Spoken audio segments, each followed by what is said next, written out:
Immediate అంటున్నాను sir. యేసు గురించి పక్కన పెట్టండి. యెహోవా దేవుడికి ఆ యేసుని పక్కన పెడితే క్రైస్తవం లేదు. యేసుని పక్కన పెడితే క్రైస్తవే లేదయ్యా బాబు. క్రైస్తవం లేకుండా ఈ క్రైస్తవులు ఎట్లా అయ్యారు? మరి ఆళ్ళెలాగా ఉన్నారు సార్ యోధులు? ఏంటి? నేను యెహోవా దేవుడికి నమ్ముతున్నాను అనుకోండి ఇప్పుడు.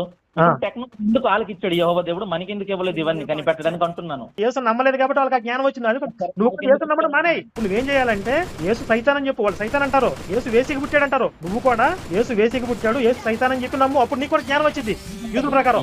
ఈ బైబిల్ దేవుడు యూదుల్లాగా యేసు వేసికి పుట్టాడు, యేసు సైతాన్ అంటున్నాడు కాబట్టి వీడికి జ్ఞానం ఇస్తానని చెప్పి నీకు జ్ఞానం ఇస్తాడు. అప్పుడు యూదులు ఫాలో అయిపో.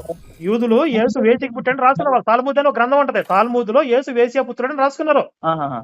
అందుకని వాళ్ళకి ఆ జ్ఞానం వచ్చింది. నువ్వు కూడా అట్లా ఫాలో అయిపో మరి. మరి అదే నేను అంటున్నాను. కొత్త నిబంధన పాత నిబంధన ఒక్కదైతే ఎందుకు సార్ కలిపారు? అంటే కొత్త మీ క్రైస్తవులు వాళ్ళు కలిపి తంతారు, ముట్టి మీద తంతారు. వాళ్ళ దగ్గరికి వెళ్ళి కొత్త నిబంధనలు కలుపు, వాళ్ళ పాత నిబంధన అన్నా కూడా తంతారు. ఇది పాత నిబంధన అంటే ముడ్డు పగిలిపోయేదాకా తంతారు అక్కడ. వాళ్ళ పాత నిబంధన